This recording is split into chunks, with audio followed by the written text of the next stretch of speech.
नमस्कार दोस्तों, कैसे हो आप सब। उम्मीद करता हूँ कि आप सब बिल्कुल ठीक ठाक से होंगे। तो दोस्तों, एक बार फिर से आपके सामने हाजिर हूँ। आज हम बात करेंगे कि जो है एक्सनेक्स के ऊपर तीन चार तरह के अकाउंट होते हैं, उनमें से हम कौन सा अकाउंट यूज़ कर सकते हैं। और दूसरी हम बात करेंगे दोस्तों कि एक्सनेक्स टर्मिनल के ऊपर ट्रेडिंग करना ठीक रहता है या MT5 के ऊपर ट्रेडिंग करना ठीक रहता है। तो ये दोनों जो चीज़ें हैं, इनके ऊपर आज हम बात करेंगे विस्तार से। तो आप वीडियो में अंत तक बने रहें, वीडियो को स्किप मत कीजिए। और चैनल पर अगर पहली बार आए हैं तो चैनल को सब्सक्राइब करें, वीडियो को लाइक शेयर और कमेंट जरूर करें। और जब सब्सक्राइब करें तो घंटी वाला बटन जो है दोस्तों वो ज़रूर दबा देना, ताकि जो भी मैं वीडियो अपलोड करूं सबसे पहले आप तक पहुंच सके। तो चलिए शुरू करते हैं अपनी वीडियो दोस्तों। तो आज सबसे पहले हम बात करेंगे कि एक्सनेक्स के ऊपर चार तरह के अकाउंट होते हैं। एक स्टैंडर्ड सेंट होता है, एक स्टैंडर्ड अकाउंट होता है, एक जीरो अकाउंट होता है, एक प्रो अकाउंट होता है, एक रॉ स्प्रेड अकाउंट होता है। तो ये पांच तरह के जो अकाउंट हैं ये किस लिए हैं, जबकि सभी के ऊपर तो ट्रेडिंग ही करनी है हमने। सेम हमारा चार्ट है। और मतलब फिर स्टैंडर्ड स्टैंडर्ड में, प्रो में और रॉ स्प्रेड में और जीरो में अंतर क्या है। मतलब इनको चार पांच अकाउंट बनाने का मोटिव क्या है, मतलब वजह क्या है कि एक्सनेक्स के ऊपर हमारे को पांच तरह के जो अकाउंट हैं वो हमारे को देखने को मिलते हैं। तो इसके ऊपर जो है दोस्तों आज हम विस्तार से बात करेंगे कि ये पांचों अकाउंट जो है वो क्यों हैं और कौन से ट्रेडर के लिए है, और मैं पर्सनली कौन सा अकाउंट यूज़ करता हूं दोस्तों, वो भी बात बीच में आएगी। ये ज़रूरी नहीं है वैसे कि मैं कौन सा अकाउंट यूज़ करता हूं, आपके लिए ये जानना ज़रूरी है कि कौन सा अकाउंट जो है वो कौन से ट्रेडर के लिए है। आप कौन से सेगमेंट में, अगर आप मान लो ट्रेडिंग कर रहे हो तो आप कौन से सेगमेंट के ट्रेडर हो, आपको पहले तो ये फाइंड आउट करना पड़ेगा। अपने आप को टटोलना पड़ेगा, देखना पड़ेगा कि आप जो है बिगिनर हो, आप स्कैल्पर हो, आप इंट्राडे ट्रेडर हो, या आप जो है लॉन्ग टर्म ट्रेडर हो, स्विंग ट्रेडर हो, आप कौन से ट्रेडर हो।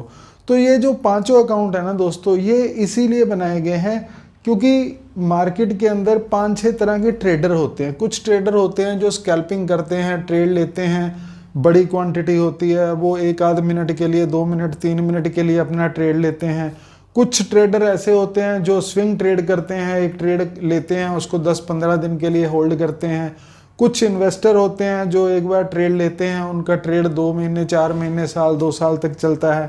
तो कुछ ऐसे होते हैं जिनको अभी सीखना है, बहुत ही इनिशियल लेवल पे हैं। तो उन सब के लिए, जैसे ये ट्रेडर सारे अलग अलग हैं, तो उनके लिए ये सारे अकाउंट मायने रखते हैं कि कौन सा अकाउंट जो है वो कौन से ट्रेडर के लिए है। तो सबसे पहले बात करते हैं हम स्टैंडर्ड सेंट की।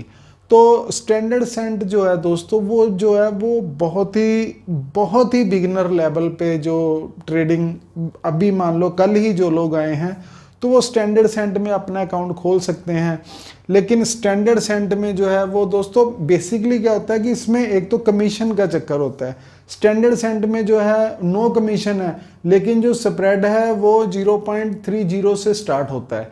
यानी कि आपको, अगर आप 0.01 लॉट में ट्रेड करते हो तो वहाँ पे आपको जो कमीशन देनी पड़ेगी स्प्रेड के रूप में, वो 0.30 यानी 0.30 पैसे से स्टार्ट होएगी आपकी कमीशन।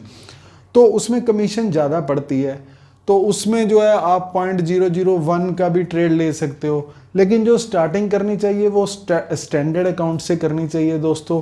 अब जो स्टैंडर्ड अकाउंट होता है दोस्तों, वो शुरुआत करने के लिए बेस्ट माना जाता है, क्योंकि उसमें आप $15-20 आप डालते हो, अपने अकाउंट में डिपॉजिट करते हो और अपनी ट्रेडिंग सीखनी शुरू कर देते हो, आपकी ट्रेडिंग जर्नी स्टार्ट हो जाती है। तो अगर आप 0.01 लॉट में या 0.02 लॉट में, कुछ दिन आपने 0.01 लॉट में ट्रेड किया, फिर 0.02 में आ गए, 3 में आ गए, तो ऐसे अगर आप शुरुआत कर रहे हो तो आप स्टैंडर्ड अकाउंट में जो है वो ट्रेड कीजिए, ताकि आपका $15-20 में आपका डिपॉजिट हो जाए और आप ट्रेडिंग अपनी शुरू कर सकें। तो उनके लिए, जिन्होंने कम डिपॉजिट करना है, उनके लिए स्टैंडर्ड अकाउंट है। उसका जो स्प्रेड है वो 0. आई थिंक 20 से स्टार्ट होता है स्टैंडर्ड का। स्टैंडर्ड सेंट से इसमें कम कमीशन पड़ती है। मेन जो झोल है ना दोस्तों, वो एक तो कमीशन का है और दूसरा जो है ट्रेडिंग स्टाइल का है। दोनों झोल हैं इन ट्रेडिंग अकाउंटों में। तो इसीलिए इसके ऊपर ना बात करनी बड़ी ज़रूरी थी, क्योंकि मुझे मालूम है आपके कमेंट भी आते हैं, कंफ्यूज रहते हैं आपकी कौन सा अकाउंट खोलें, रॉ स्प्रेड में जाएं, प्रो में जाएं, जीरो में जाएं, स्टैंडर्ड में जाएं, कौन से में जाएं। तो इसीलिए ये आज जो है वीडियो बनाने की मुझे ज़रूरत पड़ी है दोस्तों।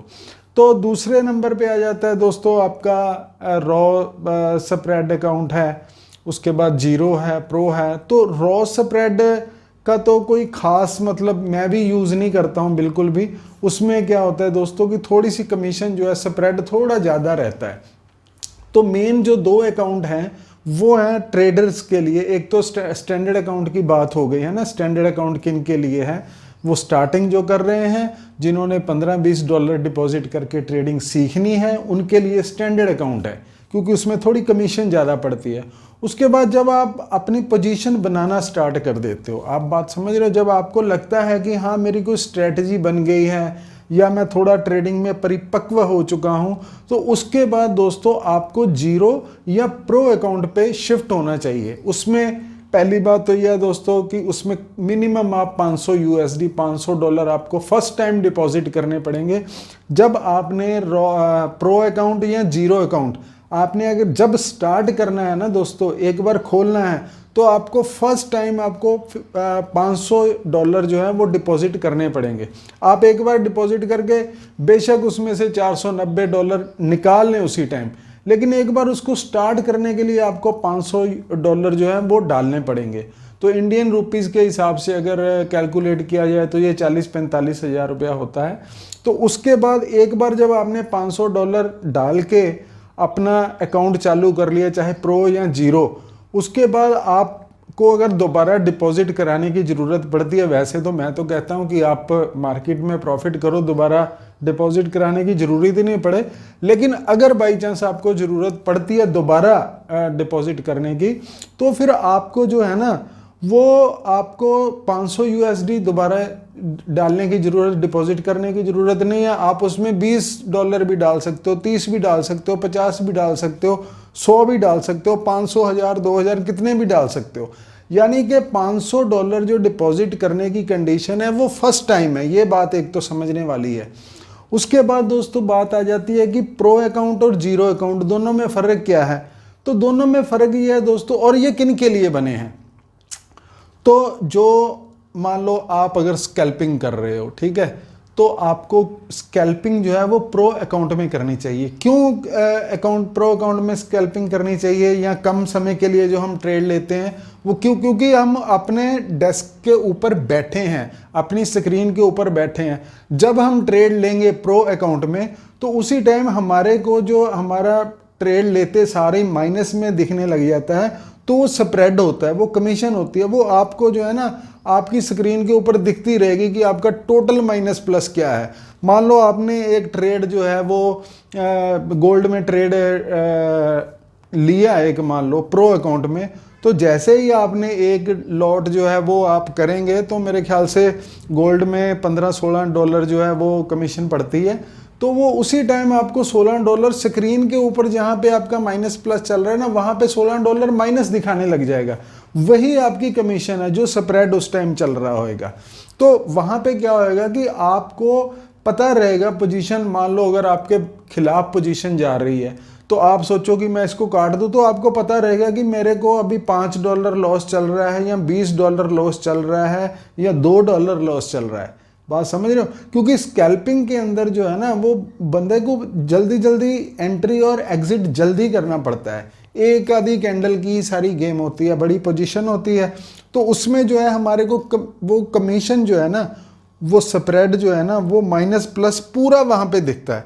अगर यही काम हम जीरो में करें, मान लो अगर हम स्कैल्पिंग कर रहे हैं और हम जीरो अकाउंट में काम कर रहे हैं, तो जीरो में क्या होगा दोस्तों कि आपने जैसे ही अभी गोल्ड की एग्जांपल फिर से लेते हैं, अगर हम गोल्ड में मान लो जीरो अकाउंट में काम कर रहे हैं, गोल्ड में हमने एक लॉट बाय सेल किया, तो उसी टाइम आपका ना अगर एक पॉइंट आपकी फेवर में जाएगा तो वो एक पॉइंट प्लस में दिखने लग जाएगा। लेकिन जो वहाँ पे $16 कमीशन पड़ी होगी वो आपको वहाँ पे नहीं दिखाई देगी।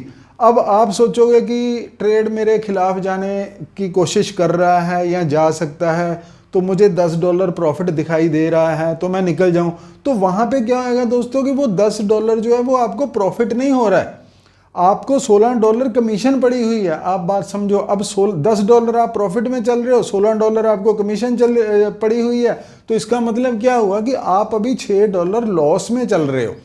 जीरो अकाउंट में स्कैल्पिंग करने का ये थोड़ा नुकसान होता है कि आपको अपना अकाउंट जो है ना वो थोड़ा सा, अभी ये एक लॉट की एग्जांपल है मान लो, इसमें तो आदमी ध्यान रख सकता है कि चलो एक लॉट में मुझे इतनी कमीशन पड़ गई है या स्प्रेड पड़ गया है जो भी है।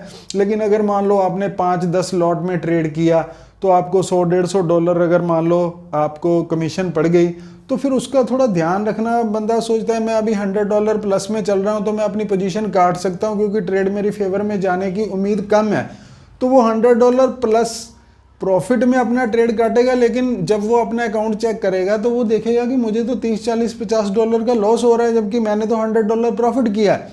तो वो होगा क्या दोस्तों कि वो जो $150 कमीशन पड़ी हुई है ना वो आपको वहां पे नहीं दिखाई देगी। तो इसलिए जो बंदे ने स्कैल्पिंग करनी है या जल्दी एंट्री और एग्जिट करनी है उनके लिए प्रो अकाउंट ठीक रहता है, क्योंकि आप जब अपना ट्रेड क्लोज करोगे तो आपको पता रहेगा कि मैं कितना माइनस में और कितना प्लस में मैं ट्रेड अपना जो है वो क्लोज कर रहा हूं। तो ये प्रो अकाउंट इसलिए होता है मेरे हिसाब से, मतलब मैं ऐसे यूज करता हूं, मैं अपना ही एक्सपीरियंस आपको बता रहा हूं और ये मेरा अपना ही फंडा है कि प्रो अकाउंट हो तो स्कैल्पिंग करनी चाहिए। अगर आपने इंट्राडे करना है या 1-2 घंटे के लिए ट्रेड लेना है या आपने स्टॉप लॉस लगाना है, अब मान लो प्रो अकाउंट में आपने ट्रेड लिया और स्टॉप लॉस लगा दिया, अब आपको तो पता नहीं है कि स्प्रेड जो है वो तो घटता बढ़ता रहता है, आपने किसी कैंडल के लो के नीचे स्टॉप लॉस लगा दिया। अब उसमें क्या होगा, प्रो अकाउंट में स्प्रेड चल रहा है, वो प्राइस तो वहां तक आएगा नहीं कैंडल के लो तक, लेकिन आपका स्टॉप लॉस पहले ही हिट हो जाएगा अगर आप स्टॉप लॉस लगा के ट्रेड करोगे।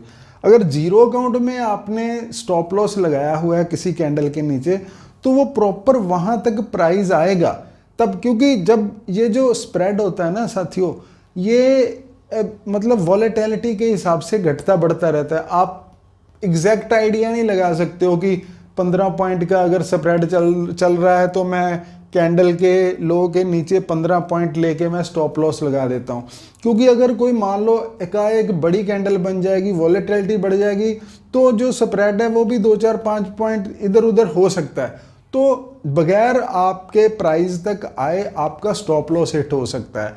ऐसे ही टारगेट है, अगर आपने कोई टारगेट लगा दिया, अब प्राइस तो वहां पे गया लेकिन क्या हो गया कि वॉलेटिलिटी थी, इसलिए प्राइस वहां पे जाने के बाद भी आपका टारगेट हिट नहीं हुआ, 5-10 पॉइंट से रह गया मान लो।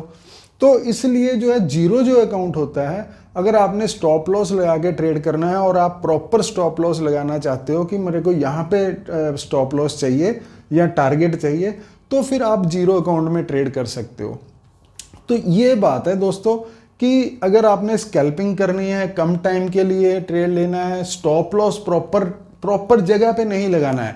आप आईडीए से लगा सकते हो प्रो में भी, लेकिन अगर आप चाहते हो कि प्रॉपर जगह पे मेरा स्टॉप लॉस मैं लगाऊं, टारगेट प्रॉपर जगह पे लगाऊं, तो फिर आप जीरो अकाउंट में काम करो। ये दोनों अकाउंट दोस्तों एक ही बार जब आप $500 आप डिपॉजिट करोगे तो पहले $500 डाल के आप जीरो अकाउंट ओपन कर लो, उसके बाद वही $500 जीरो में से निकाल के आप प्रो में डाल लो, आपके दोनों अकाउंट चालू हो जाएंगे। उसके बाद जो है आप दोनों जब एक बार अकाउंट चालू हो गए तो फिर मान लो अगर आपने कम समय के लिए स्कैल्पिंग करनी है, छोटा ट्रेड लेना है, तो आप प्रो अकाउंट में उसी टाइम अपने पैसे शिफ्ट कर सकते हो या आप दोनों अकाउंट में भी पैसे रख सकते हो। तो ये मतलब दोस्तों भी अब ये आपने देखना है कि आप किस तरह के ट्रेडर हो, आप स्कैल्पर हो, इंट्राडे ट्रेडर हो या स्विंग ट्रेडर हो या इन्वेस्टर हो। अब मान लो किसी ने किसी लंबे समय के लिए ट्रेड लेना है, आपने ऑर्डर पंच कर दिया, उसके बाद आपने स्टॉप लॉस लगाना है, तो स्टॉप लॉस कहाँ लगेगा, स्टॉप लॉस जीरो अकाउंट में ही, तो प्रॉपर जो अकाउंट वो स्टॉप लॉस टारगेट है वो जीरो अकाउंट में ही लगेगा। क्योंकि प्रो में मैंने बताया आपको कि अगर कोई छोटी बड़ी कैंडल बन गई तो वॉलेटिलिटी के चक्कर में आपका स्टॉप लॉस हिट हो जाएगा जल्दी, और टारगेट हिट होने से रह जाएगा। तो इसलिए दोस्तों आप अपने आप को देखो कि आप किस तरह के ट्रेडर हो, आप उस तरह का अकाउंट ओपन कर सकते हो। तो ये फ्री है दोस्तों, आप तीनों अकाउंट ओपन कर लो। अगर आप स्टार्टिंग में हो तो स्टैंडर्ड अकाउंट ओपन करो, अगर आप स्कैल्पर हो तो प्रो अकाउंट आप प्रो में काम करो, अगर आपने स्टॉप लॉस बेसिस काम करना है तो फिर आप जो है वो जीरो अकाउंट में काम करो। मेरी आपको ये राय है, बाकी जिसमें आप कंफर्टेबल हो आप उसमें काम कर सकते हो। मुझे लगा कि ये बात आपको आपके साथ एक्सप्लेन करनी चाहिए कि ये इतने सारे अकाउंटों का मतलब क्या है और हमें किस में काम करना चाहिए। तो मैं उम्मीद करता हूँ कि ये चीज़ जो है वो आपको पता चल गई होगी। दूसरी बात जो दोस्तों हम करने वाले हैं वो ये है कि हम ट्रेड कहाँ पे करें। एक एक्सनेक्स टर्मिनल है, एक MT5 ट्रेड प्लेटफॉर्म है ना। तो दोनों में से किस पे ट्रेड करें और दोनों के क्या फ़ायदे और नुकसान हैं और किस पे मतलब ट्रेडिंग ज़्यादा कंफर्टेबल रहती है। तो दोस्तों मैं जो है ना, मैं ज़्यादातर मैं MT5 को पसंद करता हूँ, क्योंकि उसमें टारगेट और स्टॉप लॉस लगाना एक तो बहुत ही आसान है। दूसरी बात यह है कि स्क्रीन के ऊपर आपने एक क्लिक किया तो ऑर्डर पंच हो गया। चलो ये तो एक्सनेक्स पे भी हो जाता है कि आपने एक क्लिक किया तो आपका ऑर्डर पंच हो जाएगा, लेकिन फिर भी जब आप MT5 यूज़ करने लग जाओगे तो फिर आपको लगेगा कि एक्सनेक्स टर्मिनल जो है ना वो थोड़ा स्लो है। MT5 बहुत फास्ट है, बहुत कंफर्टेबल है, बस उसमें वही एक थोड़ी सी कमी है कि उसके जो वो अक्षर हैं ना, वर्ड्स हैं जो, वो बड़े बारीक से होते हैं, वो प्रॉपर हमारे को रेट वगैरह का नहीं पता चलता है, लेकिन इतना बंदा मैनेज कर लेता है। तो MT5 जो है ना, एक दूसरी बात यह है कि MT4 MT5 चलाने से आपको थोड़ा ट्रेडिंग में वो मिलेगा, आपको सीखने को मिलेगा। क्योंकि ज़्यादातर जो ब्रोकर हैं, अगर आप किसी कहीं दूसरी मार्केट में काम करते हो तो MT5 MT4 जो टर्मिनल हैं वो सारे ब्रोकर यूज़ करते हैं। तो जब आपको चलाना ही आ जाएगा तो फिर आप ट्रेडिंग में कंफर्टेबल भी महसूस करोगे। तो इसमें इसको थोड़ा सीखना पड़ता है दोस्तों। MT5 को मैंने वीडियो एक दो बना रखी है MT5 पे, कैसे उसमें इंडिकेटर लगाने हैं, कैसे उसमें हम चार्ट को सेट कर सकते हैं, कैसे कैंडल का कलर चेंज कर सकते हैं, या जो भी बहुत सारी चीज़ें जो बेसिक चीज़ें हैं वो मैंने MT5 के बारे में समझा रखी हैं। आप जाके अब वो वीडियो देख सकते हैं। तो ये बात थी दोस्तों कि अब आपकी मर्जी है। अगर आप एक्सनेक्स पे कंफर्टेबल हो तो आप एक्सनेक्स पे काम कर सकते हो, क्योंकि जब आप एक्सनेक्स पे स्टॉप लॉस लगाने जाओगे तो वहाँ पे आपको प्रॉपर रेट भरना पड़ेगा पहले, उसके बाद आपको क्लिक करना पड़ेगा, फिर आपको आपका टारगेट और स्टॉप लॉस जो है वो चार्ट के ऊपर दिखाई नहीं देगा एक्सनेक्स में। MT5 में क्या है कि आप ऑर्डर के ऊपर गए, माउस वहाँ पे लेके गए, क्लिक किया, ऐसे ऊपर खींचा और लग गया आपका टारगेट, ऐसे नीचे खींचा उसको और लाइन बन गई वहाँ पे, वो लग गया आपका स्टॉप लॉस। ठीक है, तो इसमें क्या है कि आपको दिखता रहेगा कि मेरा टारगेट ये है, मेरा स्टॉप लॉस ये है, बस स्टॉप लॉस से इतना दूर है, टारगेट आने वाला है। तो बंदे को थोड़ी वो होप वो रहती है, एक्साइटमेंट सी रहती है कि बस थोड़ा सा और चला जाए तो मेरा टारगेट हिट हो जाएगा, थोड़ा सा और ना नीचे आ जाए कहीं मेरा स्टॉप लॉस हिट हो जाएगा। एक्सनेक्स पे क्या होगा दोस्तों कि आपने टारगेट स्टॉप लॉस लगा दिया, लेकिन आपको दिखाई नहीं देगा, वहाँ पे लगा तो हुआ है वो, लेकिन चार्ट के ऊपर आपको कोई लाइन या कोई ऐसे शो नहीं होएगा। तो इसलिए भी MT5 जो है वो बेटर है दोस्तों, मैं इसीलिए यूज़ करता हूँ। एक सेकंड के अंदर स्टॉप लॉस टारगेट आप लगा सकते हो, उसमें आपको कोई प्राइस भरने की ज़रूरत नहीं है। उसको अगर आपने मॉडिफाई करना है टारगेट स्टॉप लॉस को, तो वैसे ही माउस लेके जाओ, उसको क्लिक पकड़ के थोड़ा सा वो ड्रैग करो, उसको कहीं भी आप एडजस्ट कर सकते हो। ये सारी चीज़ें मैंने वीडियो में बता रखी हैं। अगर फिर भी कोई कन्फ्यूज़न है दोस्तों तो आप कमेंट कीजिए, और कमेंट करके आप मुझे बताइए, मैं आपको आपकी हेल्प करने के लिए हर टाइम आपके लिए तैयार हूँ। तो दोस्तों ये थी आज की वीडियो और ये जानकारी थी जो मैं आपके साथ साझी करना चाहता था। उम्मीद है कि आपको वीडियो अच्छी लगेगी, और वीडियो अगर अच्छी लगी है दोस्तों तो यार फिर अगेन वही बात है कि लाइक कर दो, और मिलते हैं अगली वीडियो में। तब तक के लिए नमस्कार।